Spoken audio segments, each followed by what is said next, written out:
Behind the fences of the work ethic camp in McCook, a new chapter is starting, one that's drawing attention from lawmakers, advocates, and the community itself.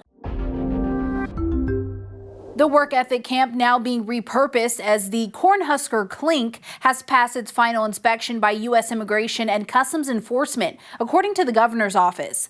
Final security upgrades are expected to wrap up in the next few days, with an official operational date of November 1st. Governor Jim Pillen confirmed the approval, saying the government shutdown made opening more difficult, but, quote, given the many tasks that had to be completed, including the transfer of remaining inmates, building modifications, training of staff, and other components, we have made significant progress. Pillen says every state is a border state, so Nebraska is going to do its part in working with ICE to continue their deportation efforts. We have seen increased immigration enforcement and immigration detention of Nebraskans, harming our communities, separating families, causing economic instability and fear and mistrust, and all of the things that actually make our communities less safe. The ACLU of Nebraska is among those pushing back against the Cornhusker Clink. Executive Director Mindy Rush-Chipman calls the move a step in the wrong direction. We are very concerned about the lack of access that lawmakers, attorneys, other oversight type of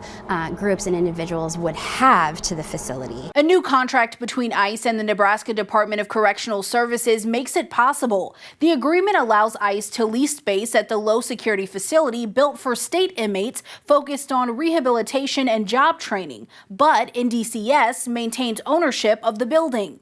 Up to 300 detainees could be housed here, with state staff running day-to-day operations, while ICE handles transportation and oversight.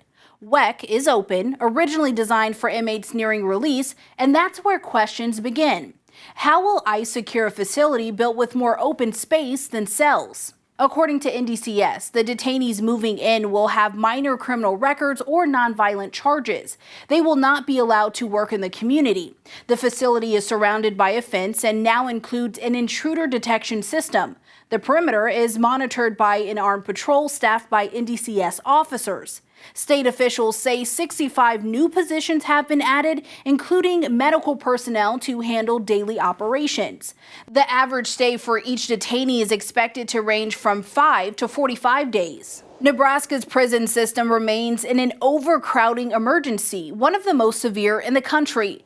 Inmates who once lived at the work ethic camp have been transferred elsewhere, but with the state's new prison still years from completion, the ACLU says losing space now puts more pressure on an already strained system. Those opportunities for Nebraskans who are looking to re-enter their communities, they're no longer going to have that. Those are bed spaces and those are opportunities that Nebraska is missing out on because of this repurposing. According to the state's Inspector General, the Department of Correctional Services is still operating at about 140% of its design capacity, a level that has kept Nebraska under a statutory overcrowding emergency since July 1st, 2020. Nebraska now ranks second in the nation for prison overcrowding, behind Alabama. For McCook, the deal brings jobs and federal dollars. Governor Pillen says running WEC costs Nebraska taxpayers about $10 million a year.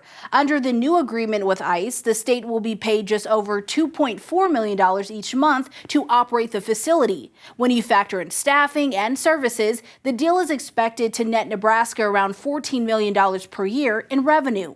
The contract is funded through money allocated under the One Big Beautiful Bill Act, a massive federal package passed this summer. That law provided millions in funding to the Department of Homeland Security and ICE. Those funds made projects like the Cornhusker Clink possible, expanding detention space nationwide.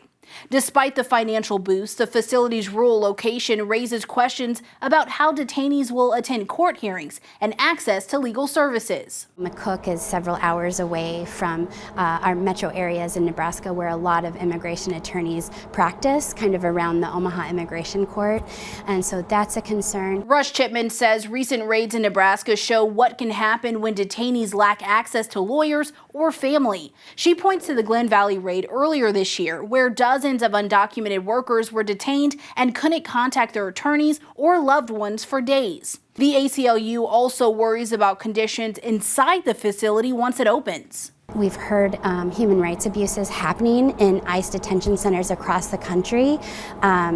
Issues with medical care, issues with proper food, nutrition, and more recently we are hearing extremely concerning violations about pregnant and postpartum women not being able to receive medical care. The contract between Nebraska and ICE remains in effect until September 2027. Right now, some McCook residents are asking a judge to grant a temporary injunction to block the facility from opening.